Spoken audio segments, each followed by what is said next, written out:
سید الانبیاء والمرسلین وعلى آلہ واصحابہ اجمعین اما بعد اعوذ باللہ من الشیطان الرجیم بسم اللہ الرحمن الرحیم ان عدة الشہور عند اللہ 12 شہرا فی کتاب اللہ یوم خلق السماوات والارض منها 4 حرم ذلك الدين القيم فلا تظلموا فيهن أنفسكم وقاتلوا المشركين كافة كما يقاتلونكم كافة واعلموا أن الله مع المتقين صدق الله مولانا العظيم وبلغنا رسوله النبي الكريم الأمين إن الله وملائكته يصلون على النبي يا أيها الذين آمنوا صلوا عليه وسلموا تسليما اللهم صل على سيدنا ومولانا محمد وعلى آل سيدنا ومولانا محمد وبارك وسلم وصل عليه صلاة وسلام عليك يا رسول الله وعلى آلك وأصحابك يا سيدي يا حبيب الله الصلاة والسلام عليك يا رحمة للعالمين وعلى آلك وأصحابك يا سيدي يا خاتم النبيين صدیق عکس حسن و جمال محمد است فاروق ذل جاه و جلال محمد است عثمان ضیاء شمع کمال محمد است حیدر بہار باغ خصال محمد است اسلام ما طاعت خلفاء راشدین ایمان ما محبت آل محمد است ناد علیم مظہر العجائب او تجد عونا لك في النوائب كل هم وغم سينجلي بعظمتك يا الله بنبوتك يا رسول الله وبولايتك يا علي يا علي يا علي امداد کن ازرن جو غم آزاد کن در دین و دنیا شاد کن یا غوث لازم دستگیر درود پاک پڑھ لیجئے صلی اللہ علیہ یا رسول اللہ وسلم علیہ یا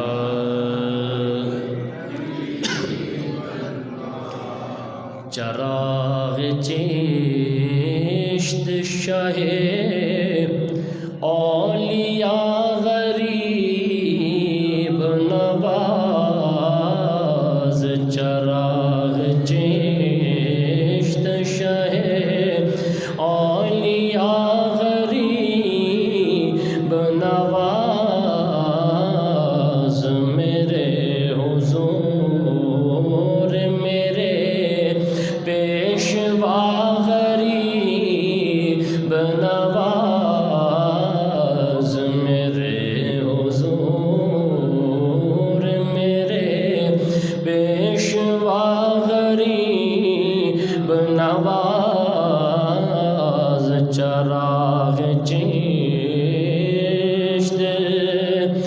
زہ نصیب کے وہ در مجھے نصیب ہوا زہ نصیب کے وہ در مجھے نصیب ہوا ادھر غریب کھڑے تھے ادھر غریب نواز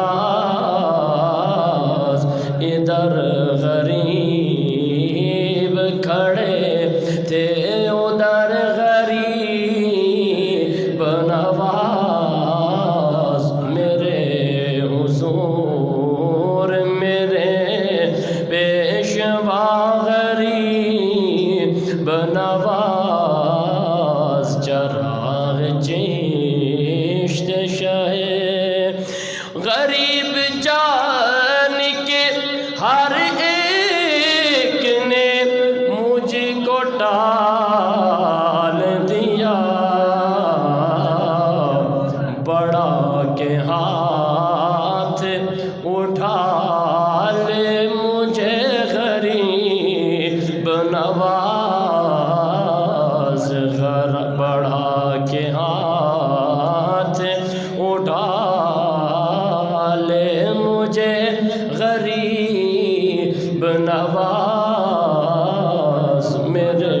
حضور میرے پیشوا غریب نواز چراغ چشت شہ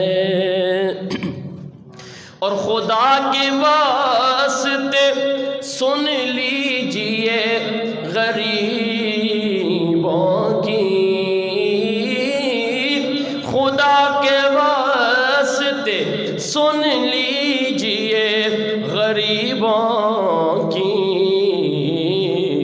غریب دیتے ہیں در بے صدا غریب نواز، غریب دیتے ہیں در بے صدا غریب نواز میرے حضور میرے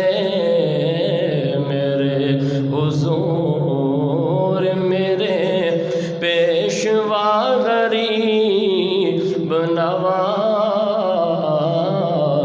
چراغ چشت شاہ اولیاء غریب نواز۔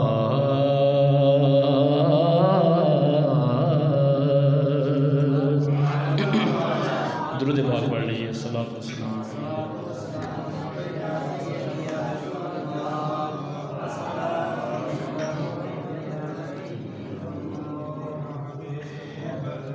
بعد از حمد و صلات لائق سر تکریم و احترام جملہ سامعین و حاضرین و ناظرین، السلام علیکم ورحمۃ اللہ وبرکاتہ۔ خالق کائنات کا بے حد و بے حساب شکر ہے کہ اس خالق و مالک نے ہمیں زندگی میں ایک مرتبہ پھر جمعۃ المبارک کے یہ عظیم لمحات، یہ عظیم گھڑیاں نصیب فرمائی۔ اللہ پاک ہم سب کا یہاں آنا، مل بیٹھنا اپنی بارگاہ میں قبول و منظور فرمائے۔ مجھے حق اور سچ بیان کرنے، بعد ازاں ہم سب کو پھر اس پر عمل پیرا ہونے کی توفیق عطا فرمائے۔ اور اللہ تعالیٰ سے دعا ہے ان مقبولیت کی گھڑیوں میں جو بھی ہمارے مسلمان بھائی کسی شرعی عذر کی وجہ سے جمعۃ المبارک کی ان بابرکت ساعتوں میں حصہ نہیں بن سکے، اللہ ہر ایک پر اپنا خاص فضل اور کرم فرمائے۔ حضرات عزیز وقار، چونکہ رجب المرجب شریف کا بابرکت مہینہ اس کا آغاز ہو گیا ہے اور آج اس بابرکت مہینے کا پہلا جمعۃ المبارک ہے، اللہ تعالیٰ سے دعا ہے کہ اللہ پاک اس مہینے کی خاص برکتوں میں سے ہم پر بھی اپنا خاص رحم و کرم فرمائے۔ اس مہینے کا چاند جیسے ہی طلوع ہوتا ہے، بہت سی اسلامی تواریخ کو اگر دیکھا جائے اس مہینے کے اعتبار سے، کہیں پہ اسلامی شعائر نظر آ رہے ہیں، کہیں پہ اس مہینے کی ذاتی فضیلتیں نظر آ رہی ہیں، کہیں اس مہینے میں کملی والے آقا کی بڑی بڑی نسبتیں جن کو حاصل ہیں اس مہینے کے ساتھ، یا اس مہینے کو جن ہستیوں کے ساتھ نسبتیں حاصل ہیں وہ ذاتیں نظر آ رہی ہیں۔ اور سب سے بڑھ کے آگے انشاءاللہ بیان ہوگا، لیکن آغاز میں یہ پہلا جمعہ ہے، اور پہلا جمعہ یا پہلے جملہ جو ہوتا ہے پہلا جمعہ بھی ہے، اور جملہ بھی ذہن میں رکھ لیں کہ اس مہینے کی سب سے بڑی فضیلت جو ہے، ہر فضیلت ہی وراء الورا ہے، لیکن سب سے بڑی جو فضیلت ہے وہ یہ ہے، اس مہینے میں کملی والے آقا کے عروج کو رب نے معراج عطا کیا ہے۔ یعنی یہ وہ بابرکت مہینہ ہے جس مہینے میں محب اور محبوب کی آپس میں ملاقات ہوئی ہے۔ اور علماء لکھتے ہیں، بالخصوص مفسرین اکرام کی صف میں وہ حضرات علماء مفسرین جنہیں صوفیاء مفسرین کہا جاتا ہے، بعض ہوتے ہیں جو صرف علم کے ساتھ ان کا تعلق ہوتا ہے، ان کی شانیں بھی بڑی ہیں، جن کا ذوق علم کے ساتھ ساتھ صوفی ازم کی طرف بھی ہوتا ہے، جنہیں صوفیانہ مزاج کے ہمارے ہاں عرف میں بولا جاتا ہے۔ تو صوفیانہ تفاسیر کو اگر دیکھا جائے، ان کے مزاج کو پڑھا جائے، تو ان کا یہ کہنا ہے اس مہینے کو عروج رب نے دیا ہی ہے، تو اس وجہ سے دیا ہے کہ اس مہینے میں رب نے اپنے یار کو اپنے پاس ملاقات کے لیے بلایا ہے۔ ہر شان ہی وراء الورا ہے، سارے دن سارے راتیں، ہر گھڑی ہر پل کا خالق و مالک اللہ ہے، یہ انشاءاللہ آج سمجھنے کی کوشش کریں گے۔ میں آج کے اس مختصر سے وقت میں صرف چند باتیں حضور خواجہ معین الدین چشتی اجمیری رحمۃ اللہ تعالیٰ علیہ، چونکہ اسی مہینے کی 6 رجب المرجب کو آج 7 ہے رمضان، کل بعد از نماز مغرب 7ویں ہو گئی تھی، لیکن چونکہ کل چھٹی شریف گزر چکی ہے، پورے تقریباً عالم اسلام میں ہی اور بالخصوص خواجہ غریب نواز رحمۃ اللہ تعالیٰ علیہ کے دربار پر انوار پر کل سب سے بڑی نظر نیاز کا بھی اہتمام تھا۔ تو چشتیوں کے سردار خواجہ معین الدین چشتی اجمیری آپ کی چھٹی شریف پورے عالم اسلام میں بڑی مشہور بھی ہے۔ میں صرف اور صرف مختصر سے ان کا تعارف اور پھر اس مہینے کی فضیلت کے اعتبار سے، پھر چونکہ آگے جس طرح اس مہینے میں جمعے آئیں گے، مولا کائنات حضرت مولا علی رضی اللہ تعالیٰ عنہ آپ کی ولادت بھی اسی مہینے کی 13 رجب کو ہے۔ اسی مہینے میں امام جعفر صادق علیہ الرحمہ آپ کا بھی دن منایا جاتا ہے۔ اسی مہینے میں خال المؤمنین صحابی رسول حضرت امیر معاویہ رضی اللہ تعالیٰ عنہ آپ کا بھی یوم منایا جاتا ہے، اور پھر سب سے بڑھ کے وہی بات، اسی مہینے میں سونے نبی کے معراج کا ذکر بھی کیا جاتا ہے۔ اسی مہینے میں سلاطین اربع یعنی وہ 4 بادشاہ جن کے حوالے سے علماء فرماتے ہیں جن کی اللہ نے یہ ڈیوٹی لگا رکھی ہے کہ جن کے وسیلے سے کائنات کے چاروں کونوں میں رزق تقسیم کیا جاتا ہے، اسی مہینے کی 3 تاریخ گزر چکی ہے، ان کے بھی ایام اسی مہینے میں منائے جاتے ہیں۔ مختصر یہ کہ اور بھی کافی ساری اس مہینے کو فضیلتیں حاصل ہیں۔ آج کے اس وقت میں انشاءاللہ بس مختصر سا خواجہ غریب نواز کا ایک تعارف، تاکہ ان کی بارگاہ میں بھی حاضری ہو جائے، پھر قرآن کی آیت کی روشنی میں اس مہینے کی فضیلت سمجھنے کی کوشش کریں گے۔ اللہ تعالیٰ سے دعا اللہ پاک حق سچ بیان کرنے کی توفیق عطا فرمائے۔ حضرات، بغیر کسی تمہید کے خواجہ معین الدین چشتی اجمیری آپ کا تعارف یہ ہے کہ آپ 537 ہجری میں 537 ہجری میں ایران کے علاقے سنجر میں پیدا ہوئے۔ وہاں کا ایک علاقہ تھا سنجر، اسی لیے چشتی اجمیری سنجری آپ کو کہا جاتا ہے اس علاقے کی نسبت سے۔ آپ کا نام نہ معین الدین ہے نہ اجمیری ہے، یہ سارے آپ کے لقب ہیں۔ نام کیا ہے؟ نام آپ کا حسن ہے۔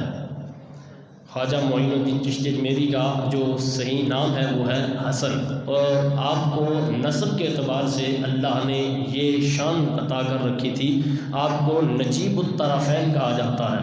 نجیب الطرفین کا مطلب سادہ الفاظ میں یہ ہے، آپ کا نان کا خاندان بھی سادات سے ہے، داد کا خاندان بھی سادات سے ہے، یعنی ماں کی طرف سے بھی سید زادے ہیں، باپ کی طرف سے بھی سید زادے ہیں، اسی لیے آپ کو حسنی حسینی سید بھی کہا جاتا ہے۔ آپ کے وہی بات القابات، مشہور جو القابات ہیں، غریب نواز آپ کو کہا جاتا ہے۔ کیوں کہا جاتا ہے؟ وقت انشاءاللہ پھر کبھی زندگی نے ساتھ دیا تو یہ پورا ایک موضوع ہے، لیکن اس سارے موضوع کو ایک جملے میں اگر بند کیا جائے، امیر آئے ہیں وہ بھی معین الدین چشتی اجمیری کی بارگاہ سے، انہیں بھی ہم نے دیکھا ہے کہ نوازا گیا ہے۔ زمانے کے غریبوں کو جو کوئی پوچھتا نہیں تھا، چاہے وہ ہندو تھے، یہ توجہ سے سنیے گا، اسلام کا حسن دیکھیں، چاہے وہ ہندو تھے، چاہے وہ ہندوستان کے رہنے والے کسی بھی اور مذہب سے تعلق رکھنے والے تھے، یا چاہے وہ کلمہ گو مسلمان تھے، جو بھی معین الدین چشتی اجمیری کی بارگاہ میں کچھ اپنی نظر نیاز لے کے آیا ہے یا اپنی کوئی طلب لے کے آیا ہے، معین الدین چشتی اجمیری نے اسے خالی نہیں لٹایا ہے، ہر جانے والا اپنی مراد لے کے گیا ہے۔ لوگوں کی زبان پہ یہ مشہور ہو گیا تھا، جس نے بر صغیر پاک و ہند میں کسی غریب نواز کو دیکھنا ہے، وہ اجمیر کے ٹبوں پہ بیٹھے ہوئے حسن نامی شخص کا دیدار کر لیا کرے۔ اور یہ لقب ایسا مشہور ہوا، آج تک آپ کے نام کی منقبتیں جب پڑھی جاتی ہیں، ابھی آپ کے سامنے پیش کی گئی، اس میں بھی غریب نواز ہی کہیں سی جگہ تخلص آ رہے ہیں، کہیں سی جگہ ردیف میں غریب نواز کا نام آ رہا ہے، کسی جگہ قافیہ میں آ رہا ہے۔ یہ سارے شعر و شاعری کے اصول ہیں، کہیں نہ کہیں آپ کا یہ لقب آ رہا ہے، بلکہ آپ سے محبت کرنے والے کئی ایسے ہیں، 2 4 100 1000 نہیں، ہزاروں کی تعداد میں کئی ایسے ہیں جنہیں اب بھی آپ کا صحیح نام نہیں آتا، لیکن انہیں کہا جائے خواجہ غریب نواز تو ہر ایک سمجھ جاتا ہے کہ اجمیری بابا جی کی بات ہو رہی ہے، اتنا مشہور یہ لقب ہو گیا تھا۔ خیر، ایک یہ لقب ہے، اور ہند میں اب بھی آپ کو سلطان الہند کہا جاتا ہے، ہند کا بادشاہ کہا جاتا ہے، اس لیے اس کی بھی وجوہات میں سے ایک وجہ یہ سماعت فرما لیں، ہندوستان میں ایک دفعہ جب یہ پاکستان، یہ تو بھی ساری تقسیمیں ہوئی ہیں نا، یہ سارا ہندوستان ہی تھا، آپ سارے بزرگ اچھی طرح سمجھتے ہیں، ایک ایسا وقت بھی آ گیا تھا ہر طرف قحط ہی قحط تھی، لوگوں نے اس وقت بھی اپنی مرادیں اور دعا کروانے کے لیے حضور خواجہ معین الدین چشتی اجمیری کی بارگاہ میں جاتے، تو جب جب آپ دعا کے لیے ہاتھ اٹھاتے، اللہ خواجہ معین الدین کے اٹھے ہوئے ہاتھوں کی لاج رکھتے ہوئے ہر غریب کی بھی مرادیں پوری کر دیتا تھا، ہر قحط سالی کو بھی دور کر دیتا تھا۔ تو لوگوں کی زبان پہ یہ بھی مشہور ہو گیا تھا کہ ہند کے بادشاہ کو دیکھنا ہے تو وہ معین الدین کا دیدار کر لیا کرے۔ ایک بات، آپ کو وارث النبی بھی کہا جاتا ہے۔ وارث النبی کس لیے کہا جاتا ہے؟ یہ لقب آپ ذہن میں رکھیں، آگے چل کے آپ کو بتاتے ہیں کہ کیوں کہا جاتا تھا وارث النبی۔ آپ کا ایک لقب ہے معین الدین، یہ بھی لقب ہے، یہ بھی نام نہیں ہے، نام میں نے گزارش کر دی ہے کہ وہ ہے حسن۔ آپ کا لقب ہے معین الدین، آپ کا لقب ہے غریب نواز، آپ کا لقب ہے سلطان الہند، آپ کا لقب ہے وارث النبی۔ والدین کا تعارف، آپ کے والد گرامی کا نام تھا سید غیاث الدین۔ یہ وہ عظیم ہستی ہے جن کا شمار سنجر کے، چونکہ آپ سنجر گاؤں کے تھے اور سنجر جو علاقہ ہے وہ ایران میں ہے، سنجر گاؤں کے امیروں میں، وڈیرے سرداروں میں آپ کے والد گرامی کا شمار ہوتا تھا۔ ایک بات، دوسری بات یہ، جب خواجہ معین الدین چشتی اجمیری آپ 15 سال کے ہوئے تو آپ کے والد محترم کا وصال ہو گیا۔ آپ کی والدہ ماجدہ کا نام تھا بی بی ماہنور۔ آپ بھی ایک نیک خاتون اور پارسا تھی، ظاہر ہے ماں اتنی نیک تھی تو پھر بیٹا بھی زمانے کے چشتیوں کا بادشاہ بن کے چمکا ہے دنیا میں۔ یہ ویسے نہیں کہا گیا، ہمارے ہاں بھی سبق پڑھائے جاتے ہیں، بزرگ کہتے ہیں، لیکن یہ غیر لوگ، انگریزوں نے بھی یہ باتیں اپنی کتابوں میں لکھی ہوئی ہیں، وہ بھی یہ اپنے بچوں کو یہ درس دیتے ہیں کہ اگر ماں اچھی ہے تو اولاد اچھی ہے۔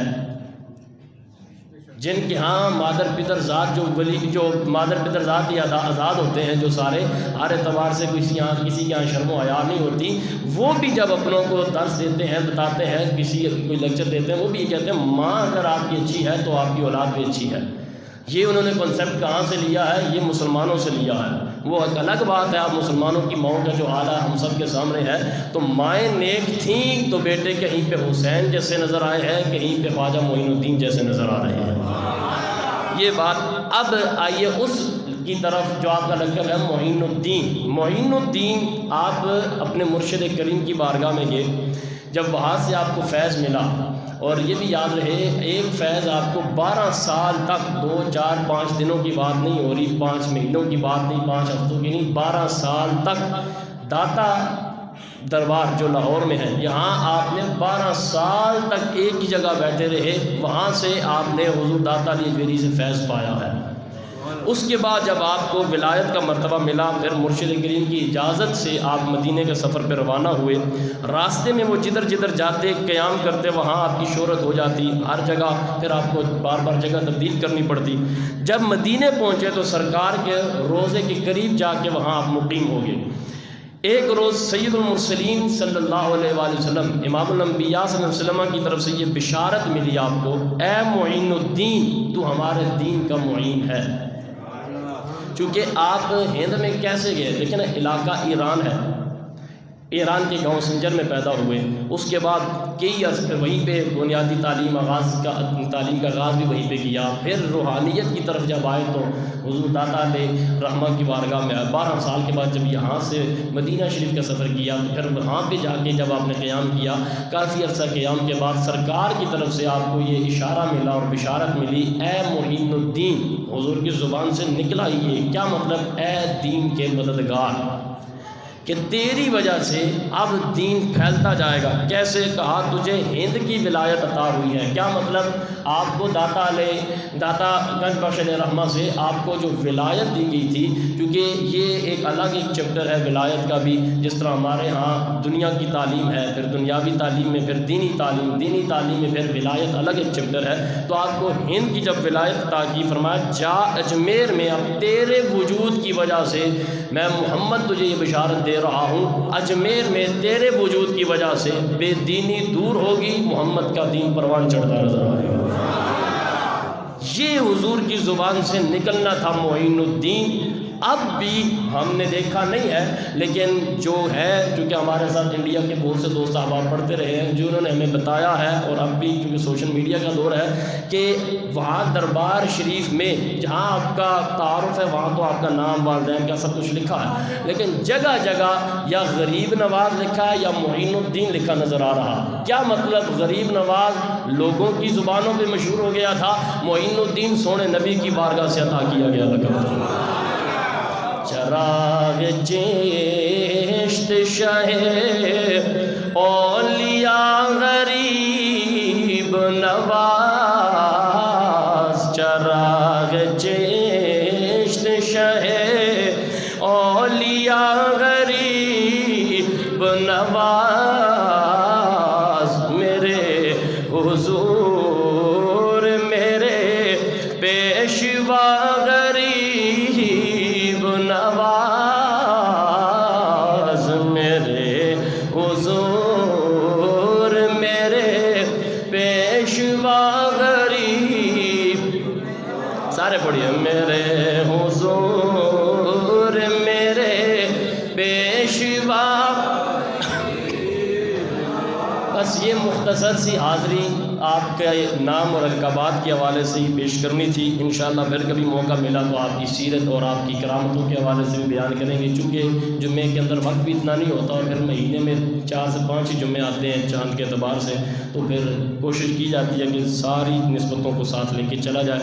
یہ پہلا جمعہ ہے تو اس مہینے کی عظمت، اس مہینے کی فضیلت قرآن و حدیث کی روشنی میں آپ احباب کے سامنے پیش کرتے ہیں۔ میرے نبی نے خود ارشاد فرمایا، آیت کا ترجمہ اور اس کی طرف بھی جاتے ہیں لیکن حضور کا فرمان سب سے پہلے سماعت فرما لیں۔ میرے نبی نے فرمایا، رجب شہر اللہ وشعبان شہری ورمضان شہر امتی۔ حضور نے فرمایا رجب رب کا مہینہ ہے، ذوق کا اظہار کریں، مچل کے بولیے سبحان اللہ۔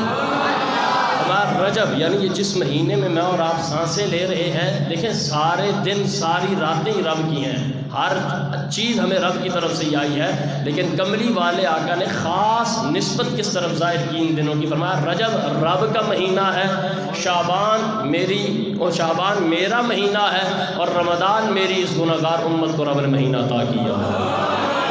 اب پھر وہاں صوفیاء کی تعلیمات اگر سامنے رکھیں تو صوفیاء فرماتے ہیں کملی والے آقا نے اپنے آپ کو یہاں پہ بھی درمیان میں رکھا ہے، رجب شعبان پھر رمضان، فرمایا بلکہ یوں اشارہ سمجھیں، رجب رب کا ہے، کملی بات یہ صرف اشارہ سمجھانے کے لیے، درمیان میں مصطفیٰ کریم کی ذات ہے، شعبان حضور نے فرمایا میرا مہینہ ہے، رمضان میرے نبی نے فرمایا میری امت کا مہینہ ہے۔ صوفیاء فرماتے ہیں اشارہ اس بات کا ہے، وہاں سے کوئی چیز آئے گی تو مجھ محمد سے ہو کے آئے گی، یہاں سے کوئی چیز آئے گی تو محمد سے ہو کے جا رہی ہے۔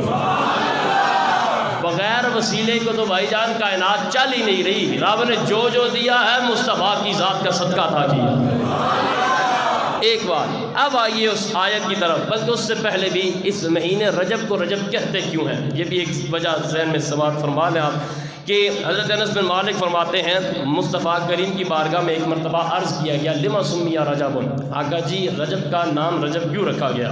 حضور نے فرمایا لأنہ یترجب فیہ خیر کثیر لشعبان و رمضان، فرمایا شعبان اور رمضان کے استقبال کے لیے اس مہینے میں کثرت سے نیکیاں کی جاتی ہیں، فرمایا عربی میں جن دنوں میں کثرت سے نیکیاں کی جائیں ان دنوں کو رجب کہتے ہیں، اور ان 30 دنوں کو میرے رب نے نام ہی رجب کا عطا کر دیا۔ ایک بات، اب آئیے اس آیت کی طرف، اور اس آیت کو ذرا اچھے طریقے سے سمجھیے گا تاکہ ہم یہ ہمارا ایک جو ذہن بن گیا ہے کہ جی بس دین ہمارے ہاں صرف میٹھا میٹھا ہے، یہاں جہاد کا کوئی کنسیپٹ نہیں ہے، یہاں تلوار اٹھانے کا کوئی کنسیپٹ نہیں ہے، میں صرف قرآن اور قرآن کی آیت کا ترجمہ کروں گا، اور پھر آپ احباب اپنے گھروں میں جا کے خود اپنی مرضی کا کوئی بھی قرآن اٹھا کے دیکھ لیجیے گا اور ترجمہ کر کے دیکھیے گا کہ کیا یہ مولویوں کی باتیں ہیں یا رب رحمان کا اپنا فرمان ہے۔ ایک مرتبہ ذوق کا اظہار کریں اور قرآن کی آیت سماعت فرمائے، مچل کے بولیے سبحان اللہ۔ میرے رب نے فرمایا ان عدت الشہور عند اللہ 12 شہرا فی کتاب اللہ یوم خلق السماوات والارض منها 4 حرم ذالک الدین القیم فلا تظلموا فیہن انفسکم وقاتلوا المشرکین کافۃ کما یقاتلونکم کافۃ واعلموا ان اللہ مع المتقین۔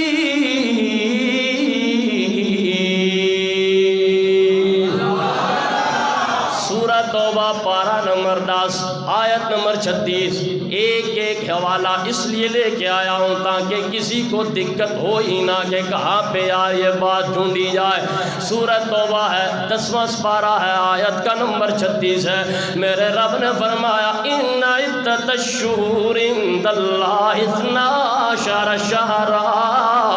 اب علماء مفسرین نے بڑی خوبصورت باتیں ایک ایک لفظ کے تحت لکھی۔ فرمایا ہمیں قرآن کی اس آیت سے ایک نہیں کئی فوائد سامنے آ رہے ہیں۔ یہ جو پڑھا لکھا روشن خیال طبقہ جنہیں جنوری فروری مارچ اپریل کے علاوہ دوسرے مہینوں کے نام بھی نہیں آتے، پتہ ہی نہیں ہے دوسرے مہینوں کو وقت بھی نہیں دی جا رہی، دنیا کا سارا نظام جنوری فروری مارچ کے تحت ہی جاری ہے۔ فرمایا رب نے بات کا آغاز یہاں سے کیا ان عدت الشہور عند اللہ، اور رب کے نزدیک جنوری فروری کی کوئی اوقات نہیں ہے۔ رب کی بارگاہ میں محرم کی شانیں ہیں، ربیع الاول کی شانیں ہیں، شوال رجب کا عروج نظر آ رہا ہے۔ پہلا فائدہ فرمایا پھر یہ بھی یاد رہے یہ مہینے جنوری فروری تو کل کی پیداوار ہے، یعنی یہ تو انگریزوں نے آ کے اس کو بنایا ہے، لیکن ان مہینوں کے نام یعنی محرم صفر ربیع الاول یہ کب سے ہے؟ فرمایا عند اللہ 12 شہرا۔ اثنا 2 کو کہتے ہیں، عشرہ 10 کو کہتے ہیں، 10 اور 2 12 کہا 12 مہینوں کا یہ تخیل اور یہ امتیاز اور یہ تصور تب سے ہے۔ فرمایا رب اعلان کر رہا ہے یوم خلق السماوات والارض، جب جس دن سے رب نے آسمان اور زمین کو بنایا ہے، ساتھ ہی ان 12 مہینوں کو بھی رب نے تخلیق کیا ہے۔ پھر فرمایا منہا، ان 12 میں سے منہا اربعۃ، توجہ رکھیے گا، منہا اربعۃ حرم، سارے مہینے رب کے ہیں، ساری راتیں رب کی طرف سے دی گئی ہیں، سارے دن میرے رب نے ہی ہمیں دیے ہیں۔ اربعۃ حرم، ان 12 مہینوں میں سے فرمایا 4 مہینے ایسے ہیں جن کو رب نے حرمت والا مہینے کہا ہے، ان کو عزت والے مہینے کہا ہے۔ اب اس میں علماء مفسرین کے 2 اقوال ہیں۔ بعض کے نزدیک یہ ہے کہ جی ایک رجب کا مہینہ، باقی 3 شوال ذیقعد ذی الحج، یہ 3 مہینے۔ لیکن عبداللہ بن عباس صاحب مفسر فرماتے ہیں، مفسروں کے امام فرما رہے ہیں ان 4 مہینوں سے مراد ایک رجب کا مہینہ ہے اور 3 ذی القعدہ ذی الحجہ اور محرم کا مہینہ ہے، یعنی یہ 4 مہینے وہ ہیں جو حرمت والے مہینے ہیں، جو عزت والے مہینے ہیں، سارے ہی عزت والے ہیں۔ مفتی احمد یار خان نعیمی یہاں بڑی خوبصورت بات کر رہے ہیں، رب نے 12 مہینوں میں سے ان 4 کا الگ سے ذکر کر کے یہ بھی پیغام دے دیا ہے، یہ جو بولیاں بولی جاتی ہیں یار سارے برابر ہیں، نبی بھی ہمارے جیسے، ہم بھی نبی جیسے۔ کہا اگر قرآن تو یہ کہہ رہا ہے اگر 4 مہینے باقی 8 مہینوں سے اعلیٰ نظر آ رہے ہیں، اگر لیلۃ القدر ہی خیر من الف شہر، رمضان کی لیلۃ القدر کو 1000 مہینوں سے اعلیٰ کہا جا رہا ہے، کہا اگر دن رات مہینے برابر نہیں ہے، انسان بھی برابر نہیں ہے، اور جب انسان برابر نہیں ہے تو نبیوں کے امام جیسا بھی کوئی نہیں آیا ہے۔ اگلی بات سنیے، فرمایا منہا اربعۃ حرم، فرمایا اللہ نے ان چاروں کو چن لیا، ساتھ ہی حکم دیا ذالک الدین القیم، یہ وہ دین ہے جو سیدھا ہے، یہ وہ دین ہے، یہ ہے وہ ملت ابراہیم، یہی وہ دین ابراہیم ہے۔ ذالک الدین القیم کے بعد اسی آیت میں حکم دیا گیا وقاتلوا المشرکین کافہ کما یقاتلونکم کافہ۔ یہاں تک بات کی جائے لوگ بڑے چسکے لگا کے سنتے بھی ہیں، لیکن اب ماحول ایسا بن گیا ہے جب یار جہاد کی بات کی جائے متشدد تصور کیا جاتا ہے۔ ہم اپنی بات تو نہیں کر رہے، یہ جہاں قرآن میں نے پچھلی آیت پڑھی بلکہ اسی آیت کا پچھلا حصہ پڑھا، اسی آیت ہی میں موجود ہے فقاتلوا المشرکین کافہ، حکم دیا جا رہا ہے مسلمانوں اکٹھے ہو کے، متحد ہو کے، ایک ہو کے سارے کافروں کے ساتھ ہمہ وقت لڑا کرو۔ یہ نہیں کہا کہ کل لڑنا، آج نہ لڑنا، اس مہینے لڑنا، اس مہینے نہ لڑنا، فرمایا ہر وقت لڑا کرو۔ کیوں؟ کما یقاتلونکم کافہ، جیسے وہ سارے کفار مل کر تم سے لڑتے ہیں، کہا تم ان کے ساتھ بھی جہاد کرو۔ وَاعْلَمُوا أَنَّ اللَّهَ مَعَ الْمُتَّقِينَ، اور جان لو رب کافروں کے ساتھ نہیں ہے، رب مومنوں پرہیزگاروں کے ساتھ ہے۔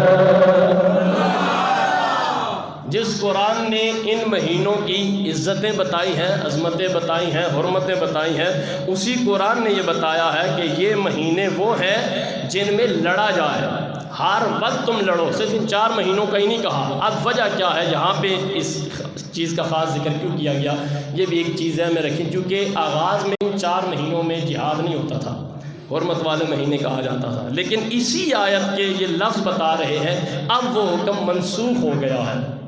مثال کے طور پہ دیکھیں نا، قرآن ہی کی آیت ہے لا تقربوا الصلاۃ وانتم سکارا حتی تعلموا، یعنی پہلے آغاز میں آپ سب سمجھتے ہیں کہ اسلام کے اوائل میں شراب حلال بھی تھی، پیتے رہے، پھر دوسرا حکم آیا کہ نہیں جی اس وقت نہ پیا کرو جب نماز کے قریب جایا کرو، ٹھیک ہے، پھر یہ بالکل یا حرام انما الخمر والمیسر یہ آیت آئی، لیکن ہے وہ بھی قرآن کی آیت کا حصہ ہے، یہ بھی قرآن، لیکن ایک پورا چیپٹر ہے ناسخ منسوخ کا۔ میں آپ سب کو سادہ، جو میرے جیسے نکمے بالکل نالائق ہیں، انہیں سادہ مثال، آپ حکم دیتے ہیں بچوں کو یا اسکول والے جتنے بیٹھے ہیں جی کل سے 2 بجے چھٹی ہوگی، حکم دیا جی 2 بجے چھٹی ہوگی، فروری کا دن آئے تو آپ نے کہا نہیں جب 1 بجے چھٹی ہوگی، اب کس حکم پہ عمل کیا جائے گا؟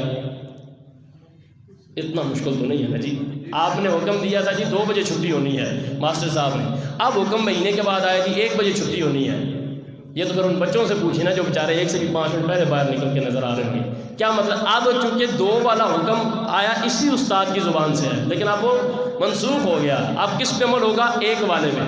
یہ سادہ مثال آپ کو دی ہے۔ اسی طرح ہے یہ بھی قرآن کہ جس کے آغاز میں کہا گیا کہ جی لا تقربوا الصلاۃ وانتم سکارا، اس وقت شراب نہیں پینی جب نماز کے قریب نہ جاؤ، جب نماز کے قریب جاؤ، آغاز میں جائز تھی، پھر ایک حد آئی، پھر آخری جو آیا پھر مطلقاً اعلان ہو گیا کہ اب ایمان والے نے کبھی بھی شراب کے قریب نہیں جانا ہے۔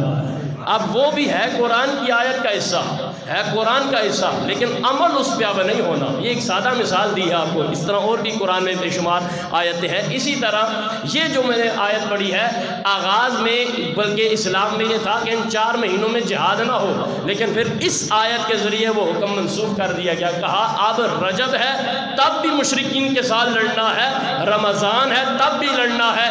میرے نبی نے عمل کر کے بتایا، رمضان میں مکے کو فتح کیا ہے، شوال اور ذیقعد میں غزوہ حنین کا میدان سجا کے بتایا، حضور نے عمل بھی کیا ہے، کہا پہلے عمل حکم تھا کہ نہیں کرنا، اب کرنا ہے۔ اب حضرات ہمارے ہاں مسئلہ یہ ہے کہ جی ہمیں بار بار عوام کی طرف سے بھی یہ ہمیں بتایا جاتا ہے، رجب کی فضیلتیں بتائی جائیں، جی روزے کا کیا ہے، نفل پڑھنے کا کیا ہے، یہ ساری باتیں بھی ہمیں آتی ہیں اور ہم نے بتائی ہیں، ابھی پھر بتا دیتے ہیں، جلدی جلدی 2-3 باتیں سماعت فرما لیں۔ فرمایا جنت کے اندر ایک نہر ہے، اس کا نام ہے رجب، میں جس نے رجب کے مہینے میں روزہ رکھا، اللہ کل قیامت کے دن اس روزے دار کو اس نہر سے جام پلاتا ہوا نظر آئے گا۔ ایک بات۔ دوسری بات میرے نبی نے فرمایا جس نے رجب میں 3 روزے رکھے، صرف 3 روزے، کہا میرا رب اسے 900 سال کی عبادت سے زیادہ کا ثواب عطا فرمائے گا۔ اسی طرح میرے نبی اور حضور کے صحابہ یہ دعا فرماتے تھے، یا اللہ ہمیں تو نے رجب میں پہنچا دیا ہے، ہمارے لیے رجب کو بھی برکت والا بنا، شعبان کو بھی برکت والا بنا۔ سونے ربا اپنی شان رحیمی کریمی کا صدقہ ہمیں رمضان کی بابرکت ساتوں تک سانسیں نصیب فرما۔ یہ ساری شانیں ہیں رجب کی، یہ قرآن کی آیات کی روشنی میں بتا رہا ہوں، مصطفیٰ کے فرمان کی روشنی میں بتا رہا ہوں۔ لیکن اب اسی آیت کا ترجمہ بس سنیے آگے بھی، فرمایا وَقَاتِلُوا الْمُشْرِكِينَ كَافَّةً كَمَا يُقَاتِلُونَكُمْ كَافَّةً۔ حکم دیا جا رہا مسلمانوں متحد ہو کر کافروں کے ساتھ لڑو۔ پیچھے کیا کہا گیا؟ فَلَا تَظْلِمُوا فِيهِنَّ أَنفُسَكُمْ، ان مہینوں میں اپنی جانوں پر ظلم نہیں کرنا۔ ان مہینوں میں، پیچھے 12 کا ذکر ہو گیا لیکن ان 4 کو خاص کیوں کیا گیا؟ اس لیے کہ ان میں جب نیکی کی جاتی ہے اس کا ثواب بھی دیگر مہینوں سے زیادہ دیا جاتا ہے، اسی طرح جب ان میں برائی کی جاتی ہے تو اس کا گناہ بھی دیگر سے زیادہ دیا جاتا ہے۔ اس لیے کہا ان میں خاص اہتمام کرو، کثرت سے نیکیاں کرو، گناہوں سے دور رہو، اپنی جانوں پر ظلم نہیں کرنا۔ فلا تظلموا، اب جانوں پر ظلم کرنے سے مراد ہرگز یہ نہیں ہے کہ حاجی صاحب اٹھے اور اپنے ہاتھ میں کیلیں مارنا شروع کر دی۔ جان پر ظلم کرنے سے مراد یہ نہیں ہے کہ راجہ صاحب اٹھے اور اپنے سر کو پھوڑنا شروع کر دیا۔ جان پر ظلم کرنے سے مراد کیا ہے؟ شراب سے دور ہو۔ جان پر ظلم کرنے سے مراد کیا ہے؟ حرام سے بچو۔ جان پر ظلم کرنے سے مراد کیا ہے؟ فرمایا حلال تو حلال جانو اور حرام سے بچو۔ جان پر ظلم کرنے سے مراد کیا ہے؟ بے نمازی نہ بنو، جھوٹ سے بچو، غیبت سے بچو، یہ سارے گناہوں سے اپنے آپ کو دور رکھو۔ اور یہ بھی جان پر ظلم ہے جو ہم کر رہے ہیں۔ دیکھیں مصطفیٰ کریم کے نواسے حضرت امام علی مقام نے یہ 4 مہینے آپ ذہن میں رکھیں، میں پھر نام لے رہا ہوں، رجب، ذیقعدہ، ذی الحج، محرم۔ ایک دفعہ آپ نام لیں، میں پھر آگے نتیجہ دے رہا ہوں تاکہ سب کو یاد ہو کہ یہ دہشت گردی نہیں ہے، یہ قرآن کا پیغام ہے۔ ایک ہے رجب کا مہینہ، بولیے رجب، دوسرا مہینہ ہے ذی القعدہ، تیسرا ہے ذی الحجہ، چوتھا ہے محرم۔ ذی القعدہ میں مصطفیٰ کریم نے غزوہ حنین کا میدان سجایا ہے۔ کیوں؟ مصطفیٰ کریم کو پتہ تھا حکم آ گیا ہے کفار کے ساتھ متحد ہو کر لڑو۔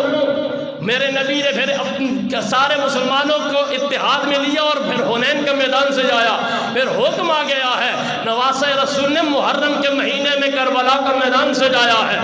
کہا حکم آ گیا ہے یقاتلونکم کافہ، یہ نہیں دیکھا جاتا کہ یار ہمارے پاس تعداد نہیں ہے، یہ نہیں دیکھا جاتا ہمارے پاس اسباب نہیں ہے، یہ نہیں دیکھا جاتا ہمارے پاس اسلحہ نہیں ہے۔ اسباب اور اسلحہ اور تعداد دیکھنی ہوتی تو اسلام کا پہلا معرکہ بدر کبھی وجود میں نہ آتا۔ اگر یہ چیزیں دیکھنی ہوتی خندق، احد، تبوک کبھی بھی واضح وجود میں نہ آتی۔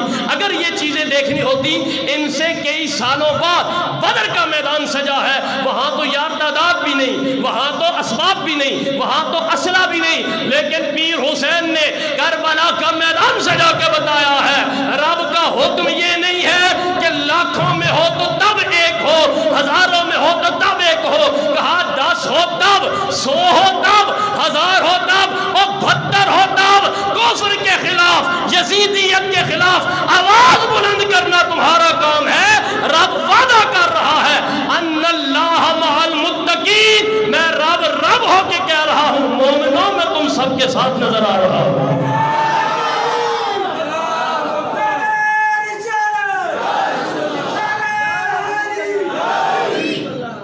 فرمایا تم مل کر لڑو۔ اب مشرکین کے خلاف جنگ کرنے کے حوالے سے جب ہم بات کریں طرح طرح کی باتیں ہوتی ہیں۔ جہاد ہر طرح کا جہاد ہے۔ کربلا میں کیا تھا؟ وہ بھی ایک ووٹ ہی تھا، وہ بھی بیعت تھی۔ تب کی بیعت کیا تھی؟ ہاتھ پہ ہاتھ دینا ہے۔ اب کی بیعت کیا ہے؟ پرچیاں ڈالنی ہے۔ اور مسلمانوں ناز کرو، بالخصوص پاکستانیوں ناز کرو، اگر یہ سچ ہے، ہو جائے تو ہمیں نہیں پتہ، بارہ جو بھی ہے۔ اب تو الیکشن بھی تب آ رہا ہے جب معراج کی رات بھی قریب قریب ہے اور رجب ہی کا مہینہ ہے، اور میرے رب نے فرمایا ہے فَلَا تَظْلِمُوا فِيهِنَّ أَنفُسَكُمْ، ان مہینوں میں فرمایا پورا سال ہی اپنے آپ پر ظلم نہیں کرنا، گناہ نہیں کرنے، لیکن ان خاص مہینوں میں حکم دیا جا رہا ہے ان مہینوں میں گناہ نہیں کرنا۔ جو سمجھتا ہے کہ ہم حسینی صف والے ہیں تو جب بھی کملی والے آقا کے دین کی خاطر نکلو تو یہ نہ سوچا کرو تھوڑے ہیں زیادہ ہیں اسباب ہیں یا نہیں، بس یہ نعرہ مستانہ ہر ایک کی زبان پہ ہونا چاہیے، کل بھی ہمارے آباء و اجداد حق پہ تھے، آج بھی اسلام والے حق پہ نظر آ رہے ہیں۔ اور پھر بات یہاں پہ ختم نہیں ہوتی۔ اگر آپ اسلامی تاریخ کا مطالعہ کریں، لیکن کرے کون؟ جب سے یہ چیز آئی ہے ہمارے نوجوانوں کو تاریخ ہی کی تعریف نہیں آتی۔ ان سے پوچھا جائے جی تاریخ کسے کہتے ہیں تو یہ کہتے ہیں 10 کو کہتے ہیں، یہ ہمیں تاریخیں بتا رہے ہوتے ہیں۔ میری جان یہ تاریخ اور ہے، ہسٹری اور چیز کو کہا جاتا ہے، اور اسلامی ہسٹری اب تو اسکولوں کالجوں میں بھی چونکہ ہم نے انگریزوں کو لا کے رکھ دیا ہے، وہی پڑھنا ہے وہی پڑھانا ہے، اسلام کی تاریخ سے دور ہے۔ جب مجھے ایمان سے بتائیں، ممبر رسول پہ بیٹھا ہوں، رب کے گھر میں ہوں، ایمان سے بتائیں بدر ہو، پہلا مارکہ بدر ہے، بدر سے لے کے اس مسلمانوں کے عروج کا دور دیکھ لیں، جب تک بھی عروج نظر آیا ہے نہ مسلمان ہمیں تعداد میں زیادہ نظر آئے ہیں، جب جو مارکہ بھی مسلمان جیتتے ہوئے نظر آ رہے ہیں، تعداد میں زیادہ نہیں ہے، اسلحہ نہیں ہے، ایک ہی چیز نظر آ رہی ہے، وہ کیا؟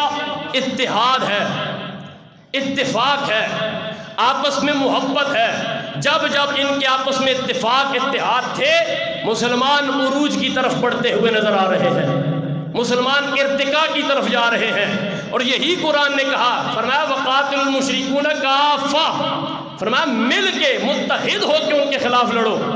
ہمیں دیکھیں قرآن سے دوری کا وجہ، اب سبب دیکھیں، سارے ماشاءاللہ مجھ سے زیادہ سمجھدار ہیں اور حالات حاضرہ آپ مجھ سے زیادہ بہتر سمجھتے ہیں، آپس میں دست و گریباں ہیں ہم یا نہیں؟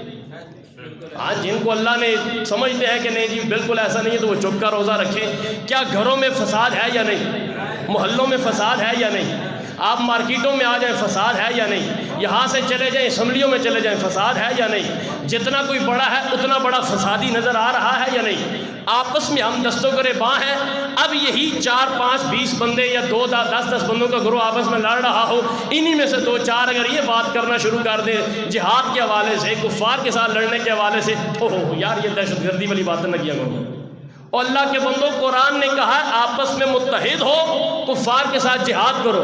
ہم ہیں جب کفار کے ساتھ لڑنے کی بات کرتے ہیں، وہ مولوی صاحب بھی دہشت گرد تصور کیے جاتے ہیں، وہ عالم دین ہو وہ بھی دہشت گرد تصور کیا جاتا ہے، وہ چاہے دنیا کے کسی بھی شعبہ زندگی کے ساتھ تعلق رکھنے والا اسے دہشت گرد تصور کیا جاتا ہے، جبکہ اس کی یہ مجبوری ہے، وہ قرآن پڑھ کے بتا رہا ہے۔ قرآن نے کہا وقاتل المشرکین کافہ، اپنی مرضی کے یار ترجمہ اٹھاؤ، جس مرضی کو مانتے ہو اٹھاؤ اور مجھے بتاؤ اس کا ترجمہ کیا ہے۔ ایک ہی بات ہے، سارے مشرکین کے ساتھ کافہ، مل کے لڑو۔ کیسے؟ قرآن نے بتایا کما یقاتلونکم کافہ، جیسے وہ سارے کافر تمہارے ساتھ مل کے لڑ رہے ہیں۔ فلسطین کے لیے 4 جمعوں پہ دعائیں بھی ہوئی ہیں، فلسطین کے لیے 4 جمعوں کے لیے احتجاج بھی ہوا ہے، لیکن میرا تیرا احتجاج لیاقت باغ سے آگے نہیں گیا، میرا تیرا احتجاج ہمیں پاکستان اسلام آباد سے آگے جاتا ہوا نظر نہیں آیا۔ اسمبلی پہ کسی نے برکت کے لیے 2 جملے بول دیے تو ہم نے بھی واہ واہ کر لی ہے۔ ہماری یار سوچ اور پسماندگی دیکھ کر حال دیکھ لیجئے، یہاں MNA صاحب MP صاحب، یہ جو قومی اور صوبائی سطح سے ہم جیسے جتوا رہے ہیں، صوبہ کوئی چھوٹی سی چیز تھوڑی ہے، صوبے کے اندر حلقے ہیں، اس کا حلقہ بھی چھوٹا نہیں، ایک حلقے میں 50 گاؤں ہیں، ہم ایک گاؤں سے اسے جتوا دیتے ہیں۔ کیوں؟ وہ 5 سال حرام خوری کرتا رہا، 5 سال اس نے لاکھوں کروڑوں اربوں روپیہ کھایا، لیکن اس گاؤں سے اسے پتا ہے زیادہ ووٹ ملنا ہے، وہاں آ کے اس نے ایک نالی ٹھیک کروا دی ہے۔ ہمیں کیا لگے؟ ہم نے متحد، قرآن نے کہا متحد ہو جاؤ، ہم نے کہا جی اپنا کام بنتا باہر میں جائے جنتا۔ 49 گاؤں کے ساتھ بنیادی حقوق ہی نہیں ملے، وہ ایک گاؤں جسے مل گیا، ایک بجلی مل گئی، ایک نالی ٹھیک ہوگی، اسے ووٹ بھی دیا گیا ہے۔ اسی لیے تو کہا جا رہا ہے، ازل سے کہا جا رہا ہے، اب تک کہا جا رہا ہے، بار بار کہہ رہے ہیں، نہ ووٹوں، نہ گلیوں نالیوں کے لیے ووٹ مانگے جائے، نہ کھمبوں کے لیے مانگے جائے، نظام مصطفیٰ کے لیے مانگو۔ اللہ کی عزت کی قسم، ہر ایک کا حق اس کی دہلیز پہ ملتا ہوا نظر آ رہا ہے۔ شرط یہ ہے حضور کے دین کا علم بلند کیا جائے۔ اب یار جو 4 ٹکوں کی خاطر ختم نبوت کا نعرہ جو لگا رہے ہو، اچھی بات ہے، یہ بھی ہماری جیت ہی سمجھ لیجیے۔ اب اگر آپ اپنے 2 ووٹوں کی خاطر ختم نبوت کا نعرہ، وہ بھی غلط ملت، وہ بھی لگانے کا طریقہ نہیں آتا، ریہرسل کر لو نا، آپ کو سکھا دیں گے۔ جب آپ نے سیکھ لیا جا چلو ہمارے پاس آنا نہیں چاہتے تو ویڈیوز دیکھ دیکھ کے وہاں سے یاد کر لو، وہ تو ٹھیک لگاؤ۔ اگر اب لگا رہے ہو اچھی بات ہے، لگایا جائے، لیکن جب ضرورت تھی تب بھی لگانا تھا۔ آپ مجھے بتائیں کما یقاتلونکم کافہ کا کیا مطلب ہے؟ فلسطین کے خلاف سارا کفر ایک پیج پہ نظر آ رہا ہے یا نہیں؟ اب تو ایران بھی آپ کے سامنے پھر آ رہا ہے دوبارہ، اس نے پھر اپنے بازو اٹھا لیے ہیں۔ یہ ساری چیزیں آپ کے سامنے ہیں۔ مصطفیٰ کریم نے واضح بتا دیا ہے، اگر عروج چاہتے ہو اسلامی تاریخ کا مطالعہ کر کے دیکھ لیں، جب مسلمانوں کے آپس میں اتفاق تھے، مسلمانوں کے آپس میں اتحاد تھے، ہم نے ایران کو بھی فتح ہوتے دیکھا ہے، ہم نے ایران جیسی سپر پاوروں کو بھی فتح ہوتے دیکھا ہے، لیکن جب ان کے اندر انتشار، اچھا انتشار بھی، یہ بھی تاریخ ہے، اور تاریخ ہمیں بتا رہی ہے، حقیقت یہی ہے، اچھی ہو یا بری ہو، تاریخ یہی بتا رہی ہے کہ انتشار جب مسلمانوں کے درمیان ڈالا گیا، کیونکہ کفر نے جان لیا تھا انہیں اب ہم اسلحے کے زور پہ نہیں ہرا سکتے، انہیں ہم اب تعداد کے زور پہ نہیں ہرا سکتے، ایک ہی زور، ایک ہی حربہ ہے، وہ یہ ہے ان کے اندر اب اتحاد کو توڑا جائے، اتفاق کو دور کیا جائے۔ اور پھر انہوں نے طرح طرح کے حربے استعمال کیے، لاکھوں کروڑوں روپے کی انویسٹمنٹ کی، اور سب سے پہلا کام جو کیا ہمیں جو تاریخ نے بتایا ہے وہ یہ، سب سے پہلے انہوں نے دین فروش ملا خریدے ہیں۔ کیوں؟ سب سے پہلے مسلمانوں، کیونکہ مسلمان اتحاد مسلمانوں کا کس چیز پہ تھا؟ چاولوں پہ تھا، بریانی کی پلیٹ پہ تھا، اتحاد کس چیز پہ تھا؟ ذات محمد مصطفیٰ پہ تھا، مصطفیٰ کریم کی ذات پہ تھا، یہ وہ اتحاد ہی تھا۔ تو صحابہ نے کہا تھا یا رسول اللہ ہمیں پتہ ہے سمندروں کی لہریں بہت تیز ہیں، ہمیں پتہ ہے دریاؤں کی موجیں بہت تیز ہیں، لیکن آپ کہہ رہے ہیں تو ہمارے سامنے سمندر دریا نہیں ہے، ذات محمد ہے، ہم اپنے گھوڑے بھی اس میں اتارنے کے لیے تیار ہیں۔ سامنے مصطفیٰ کی ذات تھی، اتحاد ذات مصطفیٰ پہ تھا۔ اب ذات مصطفیٰ کو مشکوک بنانے کے لیے دین فروش ملا خریدے گئے۔ اگر آپ کو نہیں سمجھ آتی تو دور حاضر کے میں چند نام لے لیتا ہوں، انجینئر جیسے، ساحل الدین جیسے، جاوید غامدی جیسے لونڈے خریدے گئے، انہیں خرید کے مصطفیٰ کی ذات کو یار مشکوک بنایا گیا۔ اگر ایمان سے بتائیں مشکوک نہیں بنایا گیا تو یہ نور و بشر کے جھگڑے کیوں آئے؟ اگر حضور کی ذات کو مشکوک نہیں بنایا گیا تو یہ نبی دور سے درود سنتے ہیں، نہیں سنتے، کل سنتے ہیں، آج سنتے ہیں، یہ باتیں کیوں آئیں؟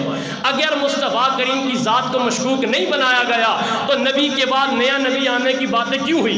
اگر حضور کی ذات کو مشکوک نہیں بنایا گیا یہ غلام احمد قادیانی جیسے دجال کیوں پیدا ہوئے؟ اگر حضور کی ذات کو مشکوک نہیں بنایا گیا تو قادیانیوں کو بھی اپنا بھائی کیوں کہا گیا ہے؟ اگر حضور کی ذات کو مشکوک نہیں بنایا گیا تو اسمبلی کے اندر بیٹھ کے مجھے بتاؤ جس نبی کے دین نے یہ کہا شراب حرام ہے، شراب کے لائسنس جاری کیوں کیے گئے ہیں؟ جس نبی کے دین نے یہ کہا ہے لواطت حرام ہے، ٹرانسجینڈر جیسے غلیظ بل پاس کیوں کیے گئے ہیں؟ یہ سارے حضور کی ذات کو مشکوک بنایا گیا، اور دیکھ لو مصطفیٰ کی ذات کو مشکوک بنایا ہے۔ اب تعداد میں ہم کفار سے زیادہ ہیں، ہم ایٹمی طاقت بھی بن گئے ہیں، اب مسلمانوں کی تعداد بھی زیادہ ہے، لیکن کیا ہے ہر میدان میں ہم زوال کی طرف جا رہے ہیں، ہر میدان میں ذلت ہمارا مقدر ہے۔ عروج چاہتے ہو جس نبی کو مشکوک بنایا ہے آنکھیں بند کر کے اسی نبی کے نام کا نعرہ مستانہ لگاؤ، اللہ کی عزت کی قسم پھر سے کامیابی ہمارا مقدر بنتی نظر آئے۔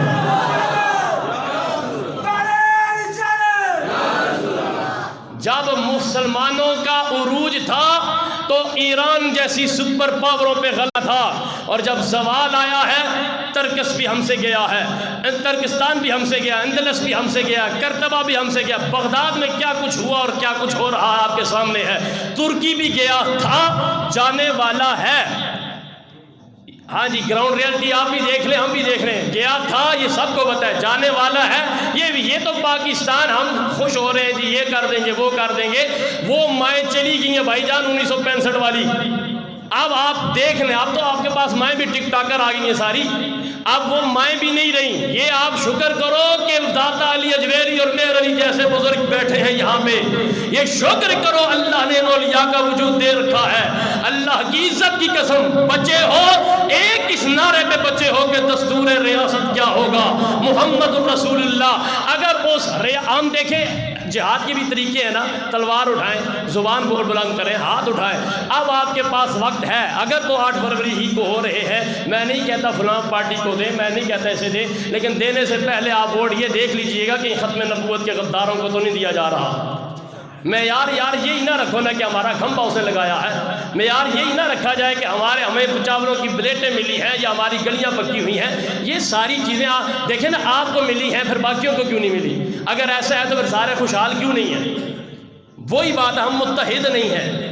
ایک ہی چیز ہے، مسلمان جب جب عروج والے نظر آئے ہیں، بلند نظر آئے ہیں، نہ پیسے کے زور پہ عروج پہ آئے ہیں، نہ تعداد کے زور پہ عروج پہ آئے ہیں، ذات محمد کے نام پہ اتفاق کے زور پہ عروج پہ آئے ہیں.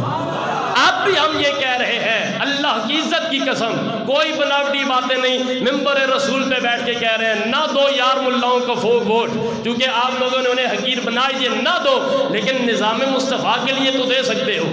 حضور کا کلمہ آپ نے بھی پڑھا، یہ نہیں ہمارے آپ پر 5 نمازیں فرض ہیں تو ہم پہ 6، ہم پہ بھی 5 ہی فرض ہیں. آپ نے اگر جمعے کے 2 فرض پڑھنے تو ہم نے بھی 2 ہی پڑھنے ہیں. جتنے مسلمان آپ ہیں اتنے ہی ہم ہیں. اسی لیے مصطفیٰ کریم کے نظام کرے، جب حضور کا دین آ گیا، اللہ کی عزت کی قسم ہر ایک کا حق اس کے پاس مل جانا ہے. اور یہ بات بھی ذہن میں رکھیں، ہم قرآن سے اگر دور نہ ہوتے، وہ کسی نے کیا خوب کہا تھا، درس قرآن اگر ہم نے بلایا نہ ہوتا، درس قرآن اگر ہم نے بلایا نہ ہوتا، یہ زمانے نے دکھایا نہ ہوتا. یہ قرآن سے دوری ہے، اسی لیے آج یہ حالات ہیں. حضور نے فرمایا، میرے نبی، کیونکہ اس آیت میں کی جو تشریح ہے حضور نے جو کی ہے، منہا اربعۃ الحرم کی، وہ 4 مہینے ہیں، رجب ہے، محرم ہے، ذوالقعدہ ہے، ذوالحجہ ہے. ان 4 مہینوں میں کہا گیا ہے کہ متحد ہو، پورے سال ہی متحد ہو کے لڑو، لیکن ان 4 مہینوں کی فضیلت الگ سے بیان کی گئی ہے. متحد ہو کے لڑو، اور لڑنا کیسے ہے؟ آپ ایک ہو کے بتا دیں، اب کی بار یار کسی کے ذات کی خاطر ووٹ نہیں دینا، صرف ذات محمد مصطفیٰ کی خاطر دینا ہے. اور گلی گلی یہ نعرہ لگایا جائے کہ کل بھی مصطفیٰ کے تھے، آج بھی مصطفیٰ کے ہیں، مٹ سکتے ہیں لیکن ذات مصطفیٰ سے سوداگری نہیں کی جا سکتی. اللہ تعالیٰ سے دعا ہے اللہ پاک ہمیں حق کے ساتھ کھڑا رہنے کی توفیق عطا فرمائے. وما علینا الا البلاغ المبین.